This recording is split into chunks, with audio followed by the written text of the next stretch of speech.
بچہ جب اپنے بلوغ کی عمر کو پہنچتا ہے تو شادی اس کی ایک بنیادی ضرورت بن جاتی ہے۔ نبی کریم صلی اللہ علیہ وسلم نے ارشاد فرمایا النکاح نصف الایمان، کہ نکاح آدھا ایمان ہے۔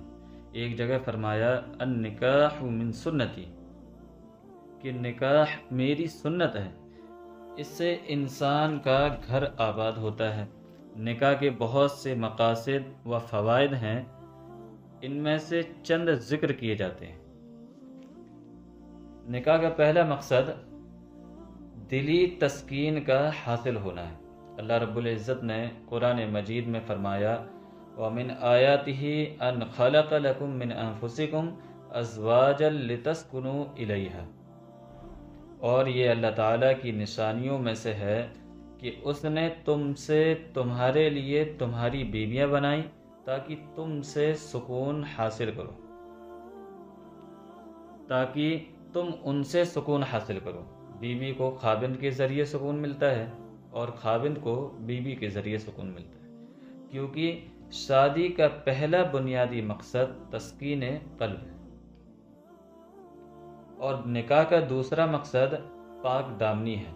شادی کے بعد انسان کے لیے پاک دامنی کی زندگی گزارنا کہ اپنے شوہر کے ذریعے بیوی اور بیوی کے ذریعے شوہر گناہوں سے بچے۔ اس لیے قرآن کریم نے دونوں کو ایک دوسرے کا لباس کہا ہے، ہن لباس لکم وانتم لباس لہن۔ جیسے لباس انسان کے جسم کے عیبوں کو ڈھانپ لیتا ہے، اسی طرح شادی کے بعد انسان کے لیے گناہوں سے بچنا اور پاکیزگی کی زندگی گزارنا آسان ہو جاتا ہے۔ نکاح کا تیسرا مقصد انسانی نسل کی بقا ہے۔ چنانچہ طبرانی میں ابو حفصہ رحمۃ اللہ علیہ کی روایت ہے، نبی صلی اللہ علیہ وسلم نے ارشاد فرمایا کہ تم اولاد کے حصول کو ترک مت کرو۔ بے اولاد آدمی جب مر جاتا ہے تو اس کا نام و نشان مٹ جاتا ہے۔ نکاح کا چوتھا مقصد امت مسلمہ کی مضبوطی ہے، کہ ایمان والوں کی جتنی کثرت سے اولاد ہوگی امت مسلمہ اتنی ہی مضبوط ہوگی۔ حدیث میں ہے محبت کرنے والی اور کثرت سے بچے جننے والی عورتوں سے نکاح کرو، کیونکہ قیامت کے دن میں تمہاری کثرت سے دوسری امتوں پر فخر کروں گا۔ اس لیے امام بخاری رحمۃ اللہ علیہ نے بخاری شریف میں ایک باب قائم کیا ہے، باب من طلب الولد للجہاد، کہ جو بندہ اپنی اولاد کے لیے یہ نیت کرے کہ اگر اولاد ہوئی تو میں انہیں دین کا مجاہد بناؤں گا، تو محدثین نے لکھا ہے کہ اگر اس کی اولاد نہ بھی ہوئی تو نیت کی وجہ سے اللہ تعالیٰ اس کو ثواب عطا فرمائیں گے۔ یوں سمجھیے کہ مسلم والدین ایمان والی امت بنانے کی گویا ایک کارخانہ یعنی فیکٹری ہیں۔ اللہ تعالیٰ انہیں اولاد عطا فرماتے ہیں اور وہ اولاد کلمہ گو اور امت مسلمہ کی مضبوطی کا سبب بنتی ہے۔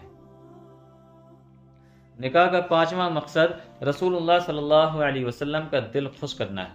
چنانچہ نبی کریم صلی اللہ علیہ وسلم کی ایک حدیث میں ہے کہ تم ایسی عورتوں سے شادی کرو جو زیادہ بچے جننے والی ہو۔ نکاح کا چھٹا مقصد ایمان کو مکمل کرنا ہے۔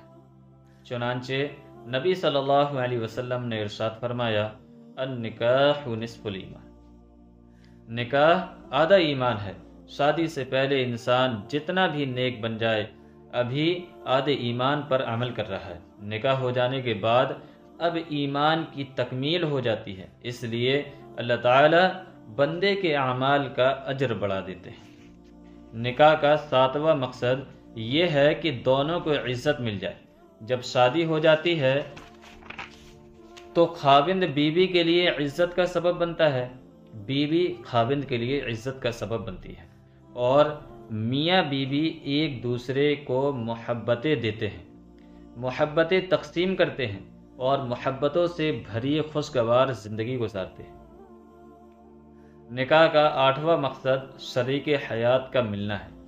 انسان زندگی کا ساتھی پا لیتا ہے۔ زندگی کے حالات اور اتار چڑھاؤ میں کوئی اس کا اپنا ہوتا ہے، وہ ایک دوسرے کے ساتھ شیئر کر سکتے ہیں، وہ دونوں مل کر زندگی کے غموں کا بوجھ اٹھا سکتے ہیں۔ نکاح کا نواں مقصد اولاد کا ہونا ہے۔ ہر انسان کی فطری خواہش ہے کہ اس کی اولاد ہو۔ انبیاء کرام علیہ الصلاۃ والسلام و تسلیم جیسی بزرگ ہستیاں بھی اللہ سے اولاد کے لیے دعائیں مانگتی رہیں۔